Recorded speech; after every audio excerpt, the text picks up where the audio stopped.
Hi everybody, my name is Rebecca and welcome back to My Bookish Travels. Today I am doing my wrap up for the month of April, which is probably the most unique reading month of the year thus far.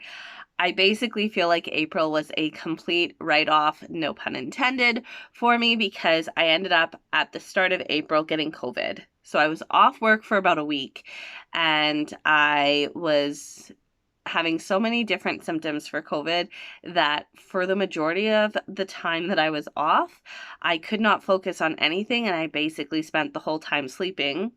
And then last week, I ended up getting sick again and off work for pretty much a full week. And again, couldn't really focus on anything and I just did not feel well. So there was basically 2 weeks, 2 full weeks that I was completely out of doing anything. And then the rest of the time, I was trying to feel better. I was exhausted. I was trying to catch up on things from work. I was very stressed. I just did not feel like myself. So it definitely was quite difficult in April for me to focus on things. Now, that doesn't mean that I didn't actually get anything done. I did complete reading 2 books. Both were audiobooks. And then I spent the rest of the time for what I was reading The Rage of Dragons, which was the book club pick. And I didn't finish it. I'm about less than 100 pages away from finishing the book. And I couldn't be more happy with that. Yes, was it probably a very poor reading month for me? It was, but I'm still thankful that I could do some reading, especially with how sick I was feeling for a lot of April. So the first book I read was The Case of the Cryptic Crinoline by Nancy Springer and narrated again by Catherine Kellegren, and my mom and I listened to this together. Absolutely loved it.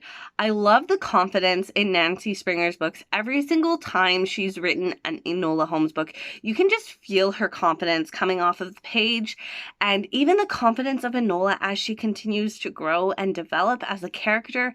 I absolutely love it. This one was by far my favorite.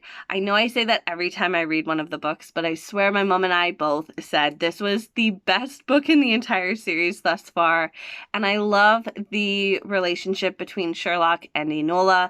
It may not be the best relationship, but I love getting to see that brother-sister relationship. I love getting to see that it is not a perfect relationship, and anybody who has grown up with siblings knows that your relationship with your siblings is never always roses and happiness and clear skies. Sometimes you have those thunderstorms taking place.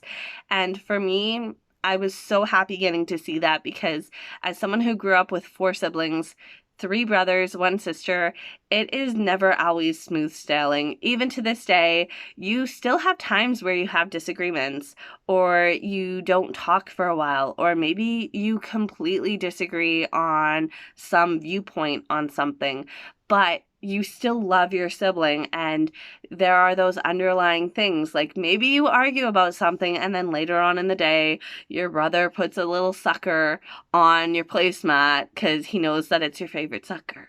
Like, just something like that taking place is like, and I'm thinking back to like when I was a kid. I'm getting that same vibe with Sherlock and Enola, and I love it, and I can't wait to continue seeing where the author takes these characters. I love it so much. So I gave this a 5 out of 5 stars. The second book that I finished was No More Masquerade. This is the second book in the Secrets of Stone, and this one I gave 3 out of 5 stars. I was a little bit disappointed. So it started off really slow, and then it got to the middle, and I'm like, this could have been a chapter. It was so boring. And then I got closer to the end, and it's like it was a tumbleweed. It just hit the wind, and it was rolling, and I didn't want to stop listening. And for that, I couldn't say that I could give it less stars because a lot of it I didn't enjoy listening to. It was very slow and drawn out and boring, unfortunately.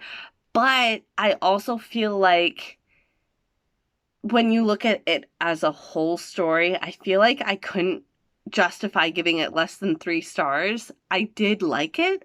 I just feel like there was a lot of things that I wasn't as drawn into as I hoped to be with the story. But I love that the author did completion to the character's storyline, their story arc.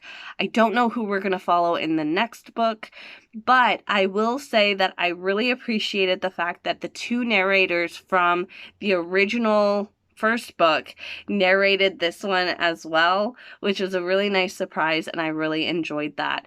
So all in all, it wasn't too bad of a month. I still read something, which was, as I said, quite a surprise for me. I didn't think that I had, but I'm really glad that I did. And although it wasn't the April that I was hoping it would be, it was still a month that I lived through, and I'm here to, talk about books again. So that is everything. I hope you guys enjoyed this video. Stay safe, stay well, and I will see you next time. Bye!